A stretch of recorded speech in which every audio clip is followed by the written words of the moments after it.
Mbok niki balik teng sifati Rasulullah nggih. Rasulullah sallallahu alaihi wasallam kula terangno. Cerdasé nabi nyen cerdas tenan. Lho iki sing diterangno wong kafir lho mboten tiyang Islam. Orang-orang kafir Mekah itu punya tradisi syirik ya seperti dawuh Imam Syafi'i tadi. Ketika Quran turun itu ada dua kelompok, ada manusia syirik dan ada manusia Yahudi atau apa Nasrani. Disebut ahli napa? Kitab. Makanya Quran kalau membahas orang kafir itu dua diulang. Lam yakunil ladina kafaru. Kafaru itu siapa? Min ahlil kitab satu wal musyrikin. Karena jenis orang kafir itu pasti dua. Kalau enggak ahli kitab ya musyrik. Makanya Quran membuat min bayaniyah. Lam yakunil ladina kafaru. Kafaru itu siapa? Satu min ahlil kitab. Dua wal musyrikin. Nah itu Nabi menjelaskan gampang. Orang kafir di depan umum dijelasin. Dan saya temukan dalam Taurat Allah tusyriku billahi syai'an. Kalian jangan melakukan syirik. Ini kata Rasulullah. Ya Abul Qasim, ya Muhammad. Mereka masih jangkar, ya Muhammad. Satu masih hafal hadisnya. Sampai nanti setelah ini juga harus hafal. Masalu dzalika masalu rajulin istaro abdan bi khalisi mali min warikin aw dhahabin. Faya'malu li ghairihi wa yu'ti ghullatahu li ghairihi. Ayyukum sarrahu dzalik Nabi. Itu Nabi. Jadi kalau ngajak dialek itu cerdas sekali. Orang melakukan syirik itu sama saja kamu beli budak, beli pegawai atau beli pekerja, beli karyawan. Kamu beli itu pakai uang kamu sendiri. Min warikin aw dzabin, pakai emas kamu, pakai uang kamu. Kemudian budak yang kamu beli itu kerja untuk orang lain. Dan hasilnya pun dikasihkan orang lain. Ayyukum sarrahu dzalik.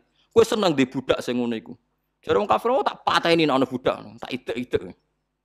Jadi wong tuku budak, tuku pegawai gitu, tuku karyawan atau tuku kalau sekarang nggak ada budak ya mungkin beli apa ya pembantu atau apa, udah beli mahal-mahal dibeli kerja untuk orang lain. Hasilnya pun dikasihkan. Ayyukum sarrahu dzalik. Apa ada di antara kalian yang suka punya budak seperti itu? Kulluna la nuhibbuhu ya Muhammad. Kita semua tidak senang. Ya seperti itu. Kamu ini diciptakan Allah, dikasih rizkinya Allah, menempat di buminya Allah. Kemudian kamu sujud kepada selain Allah. Itu aneh enggak? Aneh mat. Do Islam separuh. Itu Nabi. Jadi Nabi itu panjang. Orang kok ben Islam ditirakati poso mboten enten sejarah ngoten niku aneh-aneh wae iku. Ono kiai ben pengaruhe gede poso terus tambah ambles ora sunah Rasul iku. Sunah resi-resi niku. Aneh-aneh iku. Nak ngaji yo nganggo ilmu, nganggo hujjah kul falillahil hujjatul baligh. Lah nek ben jaduk ya monggo poso-poso. Iku enak jaduk tetep mati juga kan nanti. Aneh-aneh wae. Diken aku pengen ngalim sing barokah ya nerangno ngeten iki, telaten nerangno, sithik-sithik diterangno sampai munfakin, sampai napa? Sampai mereka tercerabut dari pemikiran kekafiran itu. Meskipun nanti ya tetap terjadi tafarruq. Yaitu tadi wa ma tafarraqal ladzina utul kitab illa mim ba'di ma ja'atumul bayyinah. Jadi Nabi kalau menjelaskan itu sederhana. Ada seorang bapak sayang sama anaknya. Anaknya banyak yang disayang hanya 1, 2. Pamit ya Rasulullah karena saya mencintai itu saya kasih lebih banyak. Nabi jawabnya enak. Alas tatarju ayakuna fil birri sawa. Bukankah kamu ingin semuanya baik sama kamu? Iya ya Rasulullah. Ya sudah idzan fala kalau gitu jangan. Seorang bapak itu kan kadang aneh. Dia ingin semua anaknya itu hormat dia, tapi tetap yang disayang 1, 2. Tapi tetap ingin semuanya hormat, semuanya sayang. Makanya kan orang aneh kan bapak ini. Makanya kata Nabi, ya kalau gitu fala idzan. Kalau gitu jangan melebihkan anak satu dibanding anak yang lain. Makanya Nabi tidak suka kalau ada anak dipilah-pilah itu tidak suka. Itu Nabi. Jadi kalau memberi penjelasan itu jelas. Nabi tanya, alas tatarju ayakunu fil birri sawa. Bukankah kamu berharap semuanya baik sama kamu? Naam ya Rasulullah. Kenapa yang kamu kasih sebagian dan kamu lebihkan yang satu dengan yang lain? Harusnya kalau dia ingin melebihkan kan kalau ditanya Nabi, bukankah kamu ingin semuanya baik? Enggak ya Rasulullah, yang saya kasih dok biar baik, yang enggak ya enggak apa-apa kan enggak. Semuanya ingin baik tapi kok pemberiannya apa? Beda. Itu Rasulullah, cerdas sekali. Nah, sekarang kecerdasan ini yang hilang. Orang sudah senang, tidak jelas itu. Paham gitu? Terus Nabi untuk menghilangkan kemusyrikan di antara yang dijelaskan adalah tadi dorobawahu masalah rojulan fihi syuraka'u mutasyakisuna wa rojulan salamal lirrojul. Hal yastawiyani napa? Masalah. Alhamdulillah. Jadi ini jelas. Orang terus berpikir, oh iya ya kalau punya majikan banyak, taruh saja kita punya Tuhan 3. Yang satu mengharamkan zina, yang satu mewajibkan zina. Itu sudah bingung kita. Pas diwajibno wis ra kuat. Pas dilarang pas kepengin, anut pangeran sing ndi. Warang melanggar pangeran sitok ngamuk. Dituruti sitok sing sitok ngamuk kan bingung. Nah, kalau pangerane sitok kan jelas, aturannya jelas karena satu napa? Pintu, satu napa? Aturan. Dilatih gitu. Apa kamu siap jadi budak yang punya tuan banyak, yang seleranya beda-beda, perintahnya beda-beda. Rajulan fihi syuraka'u mutasakisun. Mutasakisun itu beda perintah, beda tradisi, beda macam-macam. Wa rajulan salamal lirajul. Itu Rasulullah. Terus niki yang perlu sampean perhatikan. Terus Nabi itu kalau menjelaskan tuh gampang sekali dan telaten Nabi itu. Enggak, Nabi itu telaten. Wong nate ketemu Walid, terus ketemu Abu Jahal. Ya, Nabi itu telaten, diskusi sampai mereka tuh nggak bisa mikir sudah ngadepi Nabi. Ya telaten sekali. Kalau gak ada kitab ya Musnad Ahmad itu, saya mulai baca sejarah, yaitu tadi seperti Nabi ngadepi anak muda yang ingin zina, ya telaten diterangkan. Kamu siap ibu kamu dizinai orang, saya bunuh ya Rasulullah orang yang menzinai ibu saya, putri kamu, bule kamu, bude kamu, diulang semua. Banyak yang disebut Nabi. Sampai pemuda itu keluar terus dia demi Tuhan, saya belum pernah melihat sesuatu sejijik zina. Betapa kriminalnya zina karena melukai orang banyak. Ya, itu ya sudah. Pun saat ini kalau nerangno hisab ya. Tabarakalladzi ja'ala fis sama'i buruja wa ja'ala fiha siraja wa qamaran munir. Terus ngeten nggih kalau dalam fikih Syafi'iyah, nggih fikih Syafi'iyah. Sebetulnya orang itu boleh percaya hisab. Asal hisab itu qot'i dan dikonsensus. Ya, qot'i dan konsensus. Sampean meskipun punya tradisi pesantren, jangan menolak hisab keliru. Hisab itu dibenarkan Quran. Huwallazi ja'ala syamsa diya'au wal qamara nuran wa qaddarahu manazila li ta'lamu adadas sinina wal hisab.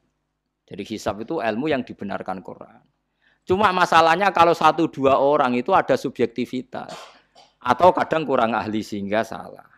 Di sini dibutuhkan konsensus, disebut hisab qot'i.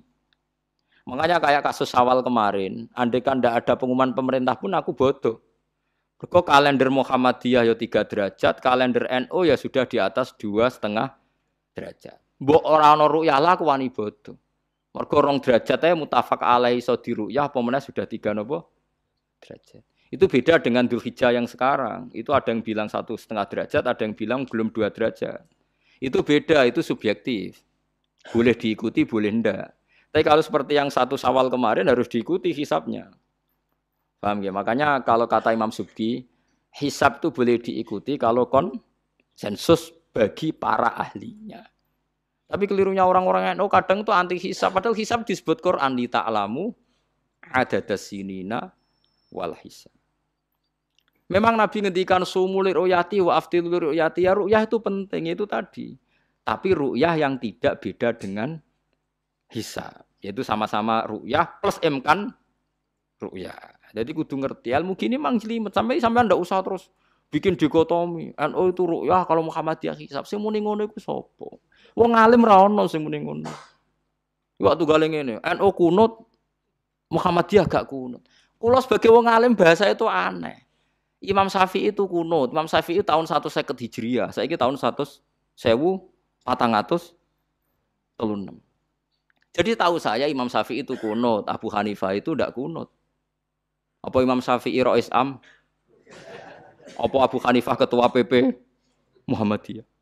Jadi kalau orang alim taunya ya Imam Syafi'i itu kunut, Abu Hanifah tidak kunut. Jadi kalau saya ditanya, Gus, jenengan hisab apa ru'yah? Ya saya itu tidak tahu NU Muhammadiyah, tahu saya Imam Subki itu lebih percaya hisab timbang ru'yah. Kalau imam yang lain lebih percaya ru'yah timbang hisab.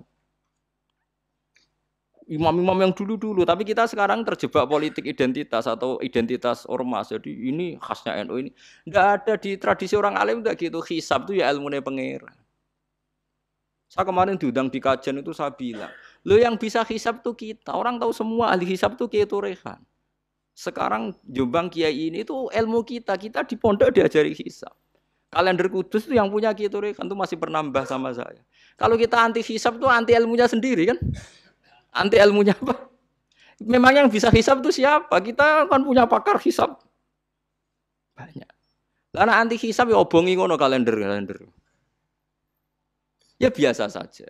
Nah, lalu ada masalah itu ketika hisab beda dengan ru'ya. Lah itu aja beda kalau misalnya 1,5 derajat atau 2 derajat. Tapi kalau seperti Syawal kemarin, saya pas setengah 6 orang-orang tanya, Gus nanti terawih ada? Enggak. Gak ngenteni pengumuman perintah, gak wong alim ngenteni pemerintah ngenyek uang. Aneh-aneh. Engko nak Luqman Hakim muni ora bodo tak tilpune. Ya karena tadi kemarin itu sepakat 3 derajat. 3 derajat itu andekan enggak ada ru'yah pun ulama membolehkan iftar karena ahli hisab sepakat konsensus itu sampean baca di Anatut Thalibin yang di bab wayas butuh apa Syawal itu yang Syawal atau Ramadan biru yati hilal itu di situ dijelaskan ketika ada khilafnya ru'yah sama napa Nah ini kan sudah jelas. Ini wa ja'ala fiha siraja wa qamaram. Jadi waladzi ja'ala fis sama burujan. Bulan itu ada burutnya. Sehingga dengan burut ini bisa dihitung.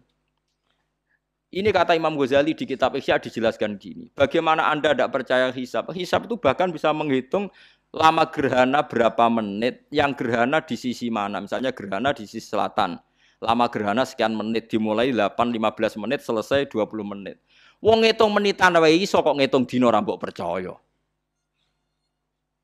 Apa kiai-kiai kalau mau sholat gerhana ngenteni ru'yah? Nyatane sore diumumno kok gerhana bulan kok do sholat ya. Mbah dereng ru'yah kok ndak gitu. Ayo, nak do ngumumno ngenteni ru'yah apa sudah diumumkan dulu. Diumumkan, engko nek gerhana tenan terus do sholat gitu. Percaya hisab dulu apa ru'yah dulu? Hisab kan? Hisab itu permanen, bahkan bisa digarap 100 tahun ke depan. Wong bulan konsisten, agar apa kiamat nggih sik ngeten-ngeten mawon. Jelas nase waladzi ja'ala syamsa dia awal qamara nura wa qaddarahu manazila iku li ta'lamu adadas sinina wal hisab. Saya pernah ditanya orang, "Lho jenengan kok ngotot gitu, Gus?" Saya ini orang hafal Quran, saya itu paling anti kalau ilmunya Quran dilawan. Hisab itu ilmunya Quran, ru'yah juga ilmunya Quran, ilmunya Rasulullah, tidak usah dilawan. Loh soal yang hisab keliru itu mungkin karena orangnya. Itu Imam Ghazali menyontohkan begini, itu lucu deh ya. Ada dokter, kebetulan dokter itu mendiagnosa Anda salah dan Anda akhirnya tambah mati. Kemudian Anda anti kedokteran itu salah. Dokter itu yang salah, tapi jangan anti kedokteran. Imam Ghazali nyontohkan gitu. Kalau orang tuh bisa salah namanya orang. Saya baca kitab kadang ya salah namanya orang itu. Tapi kamu jangan anti saya karena benarnya lebih banyak. Paling salah saya kan 0, sekian persennya tetap ada. Gua pas ngantuk, buang lamun ya ada. Tapi masalahnya salah sampean lebih banyak. Sehingga sampean terpaksa yang ngaji saya kan bukan saya terus tidak pernah salah ya pernah. Cuma saya prediksikan misalnya ya paling 1% lah. Kalau 2% kebanyakan. Itu saja mungkin ya pas ngantuk atau tidak fokus atau apalah. Kalau sampai ingin benar saja potensinya salah. Wah itu kan. Lah itu mungkin ahli hisab juga mungkin salah karena manusia. Pas ngitung 00, sekian ngitung hilal buruce ngene pas bojone ngamuk atau pas tagihan BPKB kan terus blober toh garapane terus. Makanya kata Imam Suyuti dibutuhkan konsensus. Orang banyak ahli hisab ternyata memutuskan demikian kayak kemarin 1 Syawal kemarin. Itu kan semua kalender bilang 3 derajat. Wah itu kalau seperti itu mesti setelah istimewa sudah tinggi sekali. Orang sangat ngenteni apa? Ru'yah.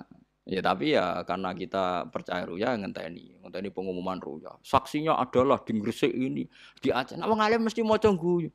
Saksi barang kok repot. Mulane anak-anak tanya saya, Gus nanti terawih ndak? Aneh-aneh. Tapi kan pemerintah gak umumno wis bodoh aku sing nanggung. Ada. Paham nggih? Aja geman anti ilmu sing disebut Quran. Itu disebut li ta'lamu adadas sinina. Karena kalau ikmal itu juga belum menyelesaikan, ikmal itu juga masih repot. Nggih to, sampean saiki pikir. Ngendikane Nabi kan jika terjadi fa'in humma alikum fa'akmilu iddata saban salasina yauman. Jika terjadi enggak jelas, humma itu enggak jelas, nah karena mendung tak karena apa. Maka saban disempurnakan 30 hari. Masalahnya yang ngitungnya awal juga sempurnanya awal kok Naksabandia. Misalnya dia ngitung tanggal si Saban Ahad, NU Senin. Buareng jari NU nama mang kok ikmal, tapi jari sing ngitung Ahad, wis ikmal ngaku ngitunge. Paham sampean dulu. Lah iya. Mulane tau mikir to, kula sing ulama sing wis mikir suwi kok mbok bantah. Ya misalnya Naksabandia, sing sering awal kan Naksabandia Sumatera nggih. Sumatera kono ya, Sumatera ya. Dekne ngitunge siji Saban itu Ahad. Kowe ngitunge Senin. Terus bareng Mamang, wis nek Mamang wis ikmal le ikmal. Genepi 30. Jare sing ngitung Ahad. Mun genep bah. Padahal kadang kacek rong dino, genepe awal banget. Makanya sebagian riwayat itu fa'in huma alaikum fakduru lah, bukan fa'akmilu tapi fakduru. Lah kira-kira dhewe artine kira-kira dhewe nak sing mulai Ahad ya sing penting ikmale kok Ahad, nak sing Senin ya ikmale kok Senin, paham ya? Paham sih kalau maksudnya. Tapi sementing ojo anti hisab. Wong hisab dibakas Quran. Wal qamara qaddarnahu manazila hatta ada kal urjunil qadim. Ukuran tanggal 1 pokoke bulan wis melengkung koyo pelapah kurma. Lah terus ulama darani iku melengkung ning ufuk apa melengkung fi nazaril aini. Terus ulama eno darani yo melengkung fi nazaril aini ngenteni ru'yah. Sitok darani ora pokoke anggere sing liwati ufuk ya tanggal 1. Lah masalahe Qur'ane ya ora nerangno. Kal urjunil qadim fi nazaril aini apa hakikatan. Lha kok gak tau mikir tok kono to. Ngopah-poh. Niku anggere dibantah. Nek sinaumu wis suwi kaya aku bantahlah, anak ora semeneng ae. Sementing ojo anti ilmu sing disebut Quran. Kok malah NU Muhammadiyah. Ulama ora di urusan mbek niku. Ulama iku urusane mbek wong dhisik-dhisik. Dadi roh kula kuno tu madzhab Imam Syafi'i, ora kuno madzhab Abu Hanifah. Kula jejak goblok terus kuno tu madzhab NU. NU di madzhab iku kapan wong? Wong NU dhewe anut Imam Syafi'i. Mbah Sim lo takoki. Sampeyan wali takoki. Mbah jenengan Syafi'i napa NU? Muni Syafi'iyah. Ya kira-kira Mbah Sim takoki Mbah jenengan NU napa mazhab Syafi'i? Muni piye jawab? Syafi'iyah mesti. Ya to ora. Lho gak kira-kira. Aneh-aneh.